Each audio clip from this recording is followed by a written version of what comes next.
আসসালামু আলাইকুম প্রিয় মুসলমান ভাই বোনেরা, আপনারা জানেন গত 19 তারিখ রাতে মর্মান্তিক সড়ক দুর্ঘটনায় বাংলাদেশ জামাত ইসলামীর দাকব উপজেলা শাখার আমির মাওলানা আবু সাইদ ইন্তেকাল করেন। ইন্না লিল্লাহি ওয়া ইন্না ইলাইহি রাজিউন। আমি এখন মাওলানা আবু সাইদ ওনার যে মাদ্রাসা উনি চাকরি করতেন সেই মাদ্রাসা ময়দানে হাজির হয়েছে। ওনার বাসাটা মাদ্রাসার পাশেই।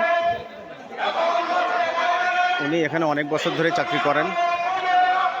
দাকব মানুষের সাথে মিলেমিশে থাকতেন। ইসলামী আন্দোলনের উনি ছিলেন অগ্রদূত। আমার সম্পর্কে আত্মীয়, আমার মায়ের মামাতো ভাই, আমার মামা। গত অক্টোবরেও আমি ওনার সঙ্গে এই দাকবে আসছিলাম, ওনার সঙ্গে দেখা করেছিলাম, ওনার বাসায় খাওয়া দাওয়া করছিলাম। হ্যাঁ হ্যাঁ,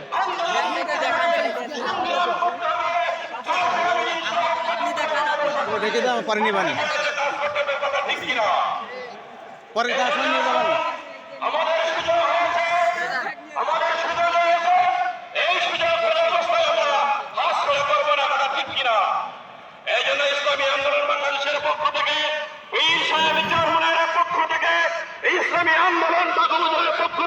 এই মাদ্রাসার সঙ্গে আমার অনেক আগের সম্পর্ক। 1994 সালে এই মাদ্রাসায় আমি ইসলামী ছাত্র শিবিরের দাওয়াতি কাজ করতে এসেছিলাম। 1994 সালে, তখন থেকে এই মাদ্রাসার সঙ্গে আমার সম্পর্ক। অনেকবার এসেছি, ভালো কাজ, সুন্দর কাজ করতে এসেছি। আজকে যে আমার মামার মৃত্যু জন্য দোয়া করতে হবে, এটাও চিন্তা করি নাই। আল্লাহ তাআলার ফয়সালা মেনে নিতে হবে, যার ফলে আল্লাহ তাআলা ওনাকে জান্নাত নসিব করুন। কারণ উনি ছিলেন সত্যের সাক্ষী হিসাবে একজন অতন্ত্র প্রহরী। আর যারা সত্যের সাক্ষী হয়, আল্লাহ তাআলা তাদেরকে শহীদ হিসাবে মর্যাদা দেন। আমরা আল্লাহর কাছে কামনা করবো উনি যেন শহীদ হিসাবে কবুল হন।